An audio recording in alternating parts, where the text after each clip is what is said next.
네, 오늘은 누가복음 10장 25절에서 37절의 말씀을 가지고 돌덩이 같은 마음을 만지사라는 제목으로 말씀을 나누도록 하겠습니다. 오늘은 누가복음 10장입니다. 지난주 9장에 이어서 바로 10장으로 넘어가도록 하겠습니다. 선한 사마리아인의 비유라고 불리는 본문입니다. 오늘 우리가 읽은 본문에 등장하는 인물은 먼저 율법 교사와 예수님이 등장을 합니다. 그리고 예수님께서 한 비유를 들어서 설명하시는데 그 비유에 크게는 4명이죠. 4명의 인물이 또 등장을 합니다. 강도 만난 한 사람, 그리고 제사장, 레위인, 사마리아인이라고 해서 이렇게 인물들이 등장을 합니다. 누가는 이 본문을 기록할 때, 누가가 기록했을 그 당시에는 분명히 이 글을 읽고 있는 독자들이 이 비유에 등장한 한 3명의 인간들, 사람들의 경계와 어떤 부류의 사람들인지를 더 선명하게 이해하고 있을 것이다 라는 이해가 있었을 거다라고 예측이 돼요.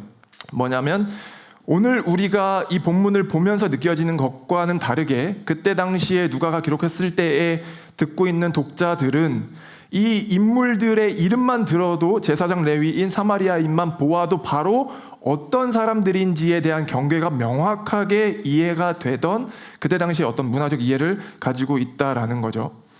비유에 등장하는 사마리아인에 대해서만 잠깐 설명을 짧게 드리면 통일 왕국 이스라엘의 시기가 있었고 솔로몬이 죽습니다. 그리고서 나라가 2개로 나누어지죠. 위에는 북이스라엘이라고 하였고 남유다. 나라가 2개로 쪼개지면서 그때부터 급격한 쇠퇴기에 접어들게 됩니다. 그 중에 북이스라엘이라고 하는 나라는 아수르라고 하는 나라에 722년에 기원전이죠. 멸망을 당해요. 그러면서 나라가 사라지게 되고 쇠퇴기에 접어들게 되는데 그때 이 아수르라는 나라가 얼마나 잔인했는지 영토만 빼앗은 것이 아니라 국가만 빼앗은 것이 아니라 그 민족의 정체성, 민족성을 완전히 없애버리기 위해서 말살하기 위해서 하나의 정책을 펼치는데 뭐냐면 북이스라엘 수도가 사마리아였던 거예요. 그 사마리아에 다른 민족의 사람들을 이주시키거나 이스라엘 민족들을 다른 곳으로 이주시키는 강제 이주 정책을 펼칩니다. 그러면서 동시에 결혼을 시키는 거죠. 혼혈을 만들어버려요. 그럼 어떤 일이 발생하냐?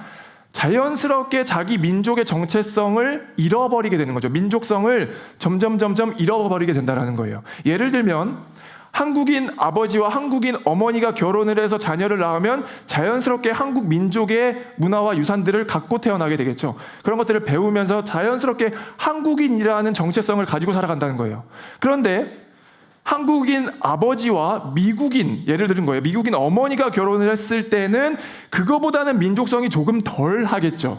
미국 문화도 배우게 되고, 그렇죠? 이게 섞이다 보면은 점점 더 그런 민족성과 정체성이 흐려지게 될 수밖에 없다라는 거예요. 상황적으로. 그러다 보니까 아수르라는 나라가 영토도 빼앗음과 동시에 그 모든 민족성을 말살시키고자 다른 나라 사람들을 이주시키거나 강제로 이주시켜 버렸던 것인데 그때 결혼을 하여서 어쩔 수 없이 포기하고 결혼을 하여서 혼혈이 된 사람들이 있고 반대로 우리는 절대 그럴 수 없어. 목숨처럼 지켰던 정통 유대인들도 있었던 거예요. 근데 혼혈이 되어서 같이 결혼을 했던 유대인들을 사마리아인이라고 부르는 거죠.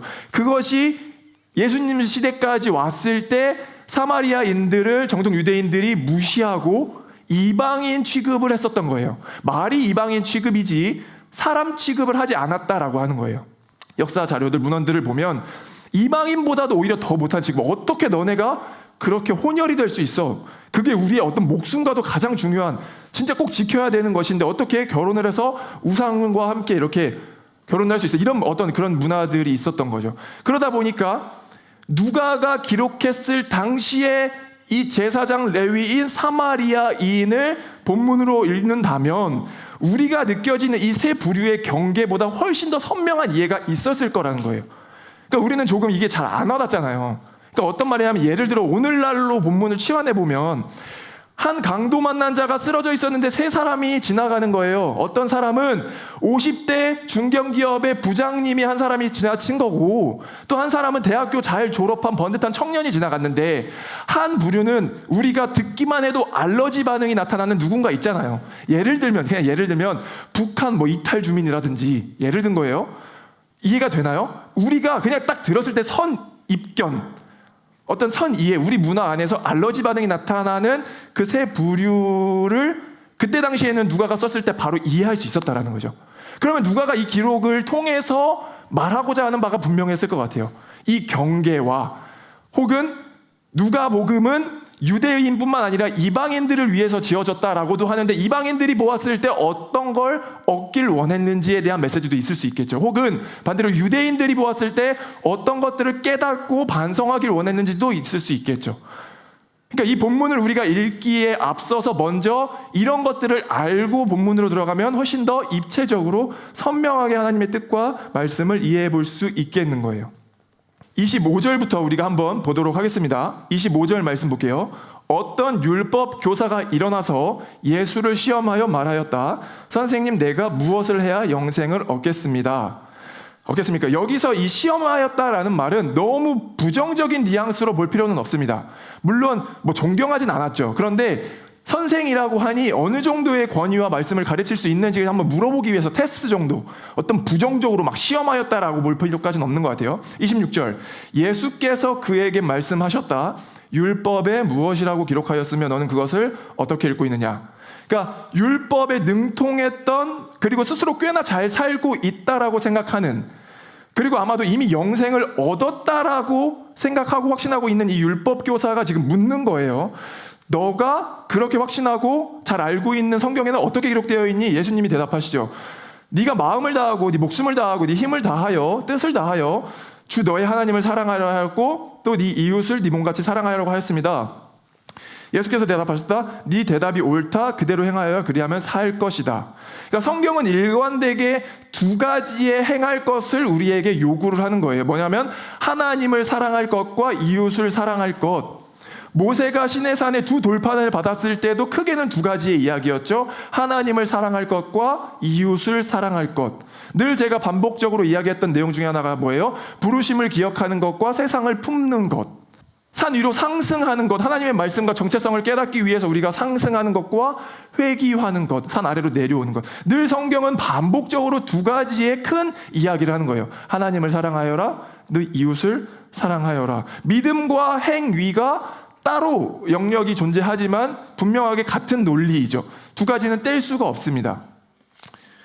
건강한 믿음을 가진 사람이라면 절대 기도의 자리에만 머물러 있지 않고 반드시 무엇인가를 실천하고 선한 일들을 하고자 할 것입니다.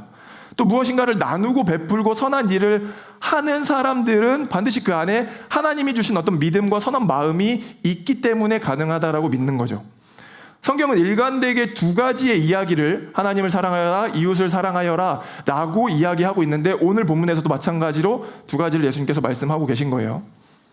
그런데 율법교사는 그 말을 듣자마자 의미심장한 질문 하나를 더 하게 됩니다. 29절. 그런데 그 율법교사는 자기를 옳게 보이고 싶어서 예수께 말하였다. 그러면 내 이웃이 누구입니까? 아마도 이 율법학자는 율법학자들끼리 혹은 제사장, 레위인, 유대인들끼리는 아주 친절하고 교양 있게 아주 나이스하게 관계를 잘 맺으면서 유지하면서 살았을지 모르겠습니다. 율법학자로서 때로 존경도 받고 사랑도 받고 인정도 받으며 싫은 소리를 듣거나 귀찮은 소리를 듣지 않으며 그런 상황과 사건이 하나도 없이 아주 평안한 나는 잘 살고 있어 라는 착각하기 아주 좋은 그렇게 이웃들에게 나는 잘 사랑을 베풀고 있어 라고 오해할 만한 상황 가운데 살고 있었을 거다라는 생각이 든다라는 거죠. 그러니 그런 질문을 할 수 있었던 것 같아요. 그러면 내 이웃은 누구입니까? 나는 이미 이웃에게 잘 친절을 베풀고 있지 않습니까? 내 유대인들, 내 동료들, 율법학자들, 레위인들, 제사장들에게는 이미 충분한 사랑과 이웃과 모든 것들을 잘하고 있지 않습니까? 자기를 옳게 보이고 싶어서 이웃을 묻고 있다는 거예요. 왜요? 이미 그 이웃에게 나는 사랑을 잘 베풀고 있기 때문에. 그럼 내 이웃은 누구입니까? 라고 자기의 정의되어져 있는 이웃들을 포함한 나는 잘하고 있어 라는 어떤 대답을 듣고 싶었던 거였죠. 그런 의도를 충분히 아실 수 있는 예수님께서는 하나의 이제 비유를 들어서 설명하는 거예요. 내용이 이렇죠. 어떤 한 사람이 예루살렘에서 여리고로 가는 길에 강도를 만나서 죽을 지경에 이르렀다고 합니다. 강도 한 사람을 만난 것이 아니라 분명하게 강도들이라고 기록이 되어 있고 그 무리는 한 사람을 집단 폭행하여서 옷을 다 벗기고 거의 죽기 직전에 길에 버려두고 갔다라는 거예요. 그 누워있는 길목에, 그 사람이 죽어가는 그 길목에 세 사람이 지나가게 됩니다. 첫 번째는 제사장이죠. 제사장은 당시의 종교 지도자로, 집례자로 하나님을 증거하고 보여주어야 하는 그런 존재였습니다. 그런데 그 제사장이 피하여 지나갔다라고 설명을 하고 있는 거죠. 여기서 피했다라고 할 때 보통은 두 가지로 예측을 하는데, 정말 싫어서 그냥 의도적으로 피했거나, 혹은 제사장은 죽은 시체를 만져서는 안 되는 율법을 지키기 위해서 피해 갔다라는 것도 있는 거예요. 두 가지 중에 하나죠. 이 제사장은 이웃을 도와주어야 하는 율법도 있었고, 시체를 만지면 안 되는 의무의 율법도 있었으나 그가 선택했던 한 가지의 의무는 피하여 돌아갔다라고 하는 것이죠. 여기서 저는 이 제사장과 레위인을 엄청, 어떻게 그럴 수 있어? 어떻게 진짜 사람이 그럴 수 있어? 라고만 보지는 못하겠던 거예요. 왜냐하면 저도 그런 상황에 있었다면 충분히 그럴 수도 있는 존재이다라는 생각도 드는 거죠. 저는 주일 오후 2시에 설교를 해야 하는 의무를 가진 사람이에요. 그런데 예배를 드리기 위해서 오는 길목에 누군가 쓰러져 넘어져 있다라고 하면 나는 그 사람을 지켜도울 수 있는가? 나는 이 2시 예배의 설교를 불참하면서도 그 의무도 중요한 것이고, 그 사람을 도와야 하는 것도 중요한 의무인데 나는 어떤 의무를 선택할 것인가라고 했을 때 고민이 되더라는 거죠. 제사장은 평생 자기의 삶의 사명을 절대 만져서는 안 된다라고 이해하고 살아왔던 그 사람에게는 그거를 무조건적으로 어떻게 그래라고만 보기에는 굉장히 어렵다라는 거예요. 누구나 다 개인적으로 한 사람씩 지키지 못하는 율법들은 존재할 수 있겠는 거죠. 상대적으로 볼 것이 아니라 절대적으로 내가 절대 지켜내지 못한 어떤 그런 율법들 다 있지 않나요?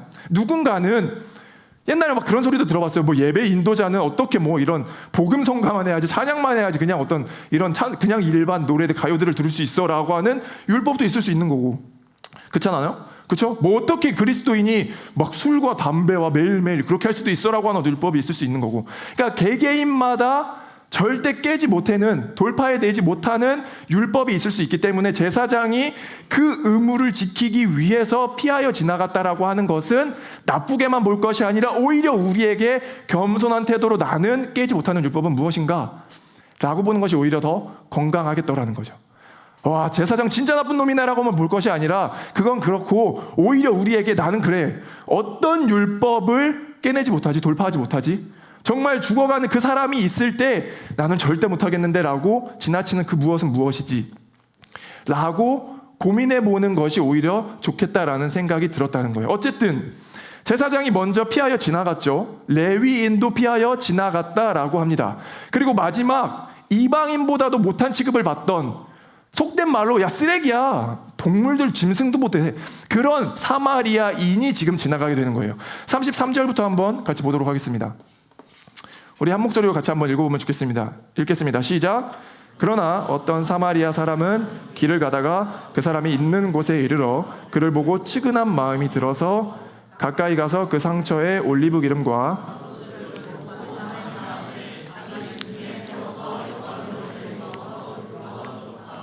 다음 날 그는 2 데나리온을 꺼내서 여관 주인에게 주고 말하기를,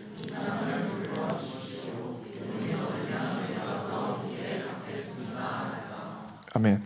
이미 이웃에게 충분한 사랑을 베풀고 있다라고 착각하고 있는, 옳게 보이고 싶었던 이 율법학자에게 예수님께서 질문하시는 거죠. 이 세 사람 가운데 강도 만난 자는 누구이겠느냐? 그가 대답하였다. 자비를 베푼 사람입니다. 예수께서 그에게 말씀하셨다. 가서 너도 이와 같이 하여라. 그러니까 논리적으로만 본다면 이 사마리아인은 영생을 얻게 된 사람입니다. 왜냐하면 이 대화의 첫 출발은 영생이었어요. 주님, 영생을 어떻게 얻게 됩니까?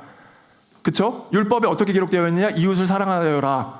그러면 이웃이 누구입니까? 이 상황의 이야기를 들어주고 강도 만난 자의 이웃이 되어주었던 사마리아인. 그러니까 사마리아인은 결과적으로 영생을 얻게 된 존재라고도 우리가 추측을 해볼 수 있게 되는 거죠. 37절에 대답이 조금 의문스러운 건데 다시 한번 보면, 그가 대답하였다. 자비를 베푼 사람입니다. 자비를 베푼 사람. 그러니까 율법학자는 자존심이 상했는지 모르겠어요. 자신의 입으로 사마리아인이라는 말도 표현하기 싫을 정도로 자존심이 상했던 건지 모르겠지만 우리가 보기에는 어떤 의도적인 메시지처럼 들리기도 하는 거죠. 자비를 베푼 사람입니다라고 하는 어떤 그 자비, 동시에 한 구절 말씀을 더 보면 33절, 그러나 어떤 사마리아 사람은 길을 가다가 그 사람이 있는 곳에 이르러 그를 보고 측은한 마음이 들어서, 그러니까 이웃은 뭐냐면 곧 자비를 베푼 사람인데 그 자비는 어떻게 출발할 수 있냐면 측은한 마음이 들어서라는 것이라는 거예요. 그러니까 제사장도 그냥 지나갔고 레위인도 그냥 보고 지나갔지만 이 사마리아인 사람만 보고서 측은한 마음이 들었기 때문에 그를 도울 수 있었다라는 어떤 추가적인 표현, 측은한 마음이 들어서, 즉 긍휼이라는 거죠. 오늘 본문은 우리에게 이 긍휼, 측은한 마음이라는 것을 알려주고 싶다라는 마음이 좀 들었습니다. 인간은 크게 두 가지로 좀 나뉘어 볼 수 있을 것 같은데, 어떤 사건과 상황을 보고도 측은한 마음이 드는 사람이 있는가 하면, 반대로 같은 상황과 사건을 보아도 전혀 감정의 변화가 없거나 인지가 되지 않거나 측은한 마음이 들지 않는, 그냥 귀찮게만 보이는 사람들도 있을 수 있는 거죠. 그 어떤 돌멩이 돌덩이보다 단단한 것이 무엇이냐? 인간의 마음인 것 같다라는 거예요. 그 누구도 무엇으로도 깰 수 없는 어려운 게 어쩌면 인간의 마음일 수도 있는 거죠. 한번 그 마음이 단단해지기 시작하면 그 어떤 측은한 마음도 공감도 되지 않고 그냥 귀찮게만, 그냥 나의 일이 아닌 것처럼만 느껴지기 시작한다라는 거예요. 이유는 여러 가지가 있죠. 저도 그런 적들이 있었던 것 같아요. 마음이 단단해지는, 전혀 건조해지는, 무기력해지는, 내 삶이 너무 피곤할 때, 너무 몰려올 때, 이런 것들을 도대체 어떻게 내가 다 감당할 수 있을까라는 부담감이 확 몰려올 때도 그런 적도 있고, 반대로 육신의 몸이 너무 피곤할 때, 새벽부터 밤 늦게까지 일만 주구장창 했었는데 내가 무슨 의미로 이런 삶들을 살고 있는지라는 어떤 방향을 잃어버릴 때, 혹은 그냥 어떤 형식적으로 하긴 해요. 내가 이러거라도 하지 않으면 힘들어서 죽을 것 같아서 아침에 일어나서 큐티를 펼치긴 합니다. 그러나 알잖아요. 내가 형식적으로 하고 있다라는 어떤, 의무감으로 하고 있다라는 어떤 그런 것들이 반복되어질 때도 나의 마음은 돌덩이처럼 굳어있는 것 같은 느낌이 들죠. 그 단단해진 마음의 결과가 어떻냐? 같은 상황과 사건을 보고도 측은한 마음이 드는 것이 아니라 전혀 나와는 상관없는 사건으로만 귀찮게만 느껴질 수도 있다는 거예요. 저는 이 본문을 통해서 우리에게 알려주기 원하시는 내용은 사마리아인이 그랬대라는 어떤 특정 인물을 보여주는 것이 아니라, 자비를 베풀 수 있는 행동의 원인, 동기는 무엇이냐? 측은한 마음이 드는 것인데, 그 마음, 우리의 영, 우리의 마음이 어떠한지를 한번 보게 하는 그런 본문처럼 느껴진다라는 거죠. 에스겔 36장 26절에 보면 너희에게 새로운 마음을 주고 너희 속에 새로운 영을 넣어주며 너희 몸에서 돌같이 굳은 마음을 없애고 살갗처럼 부드러운 마음을 주며. 그러니까 같은 상황과 같은 사건을 보고도 측은한 마음이 들 수도 있는가 하면 반대로 돌덩이처럼 그냥 모든 게 귀찮거나 모든 게 피곤하게만 느껴지거나 그런 돌덩이처럼도 느껴질 수 있다라는 거예요. 26절 볼까요? 오늘 본문 26절. 예수께서 그에게 말씀하셨다. 율법에 무엇이라고 기록하였으며 너는 그것을 어떻게 읽고 있느냐. 이 뒤에 표현된 너는 어떻게 읽고 있느냐라는 게 또 뭔가 메시지처럼 들리더라는 거죠. 그냥 율법에 어떻게 기록되어 있니라고 물어봐도 되잖아요. 근데 너는 그걸 어떻게 읽고 있니라고 하는 것이 마치 같은 상황과 같은 말씀과 같은 사건임에도 불구하고 너는 그걸 어떻게 읽고 있니? 굳은 마음으로, 돌덩이 같은 마음으로 읽고 있느니, 혹은 새 마음과 새 영으로, 긍휼한 마음으로, 측은한 마음으로 그것을 읽고 있니라는 질문처럼도 들리더라는 거예요. 우리는 같은 예배를 드리지만 같은 말씀을 보고 있지만 그 말씀이 나에게 돌덩이처럼 다가올 수도 있는 것이고 측은한 마음으로 다가올 수도 있겠다라고 하는 것이죠. 저와 여러분 모두가 살갗처럼 부드러운 마음이길, 새 마음과 새 영이길 소망합니다. 아멘. 진심으로 여러분들의 마음에 그 모든 것이 그렇게 느껴지는 것이 아니라 측은한 마음으로 바라볼 수 있는 새 영이 되길 간절히 소망한다라는 거죠.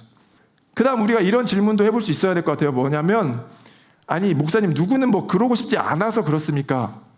그렇죠? 저도 그런 부드러운 마음, 새 영으로 살아가고 싶은데 어찌 그게 쉽습니까? 내 의지로 되는 문제입니까? 저도 그러고 싶죠. 그게 어렵습니다라는 질문도 해볼 수 있겠다라는 거예요. 어렵습니다.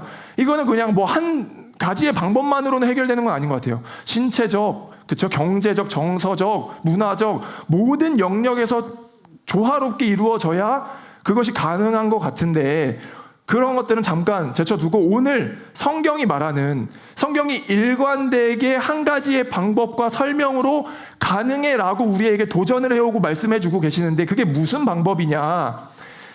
자기 자신이 치근했던 존재라는 사실을 깨달을 때만 가능하다는 거예요.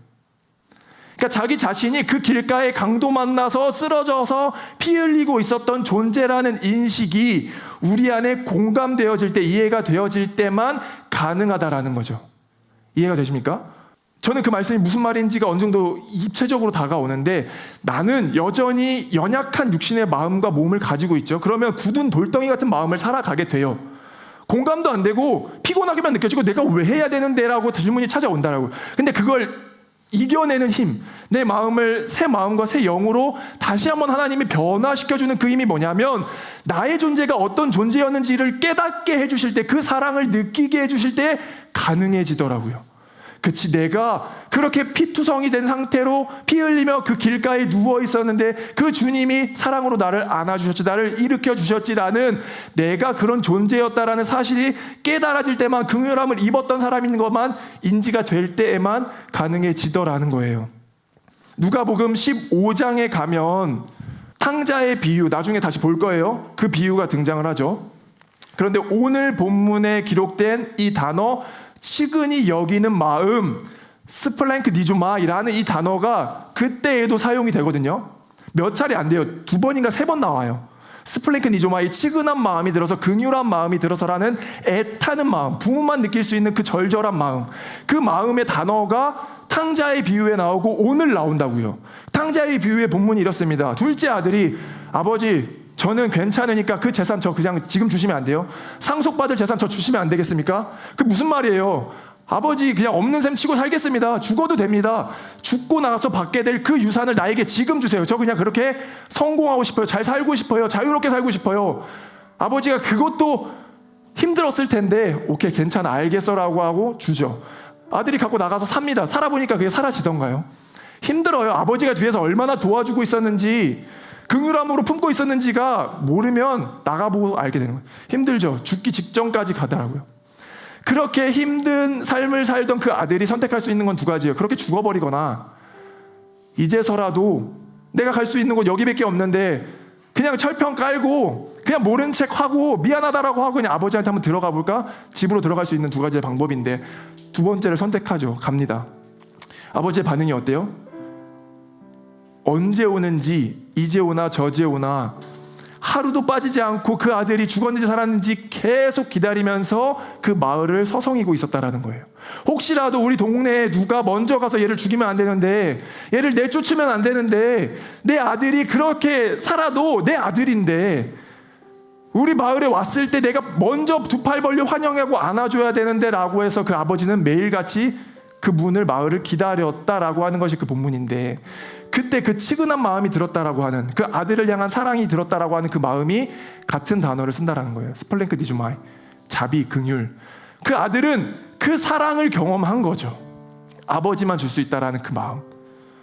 저는 우리가 그런 존재였다라는 사실이 인식되어질 때에만 가능하다라고 믿습니다.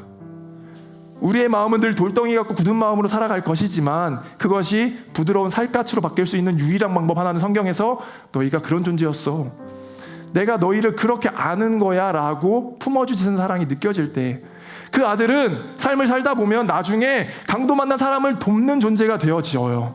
어떻게 도울 수 있습니까? 아버지의 은혜를 받았기 때문에. 그냥 그렇게 자신의 성공과 그렇게 자신의 삶을 개척해서 살았으면 돕지 못하는데, 그 은혜를 경험한 사람만이 나중에 강도 만난 사람들을 도울 수 있게 되더라고요. 왜요? 보니까 치근한 마음이 드는 거죠.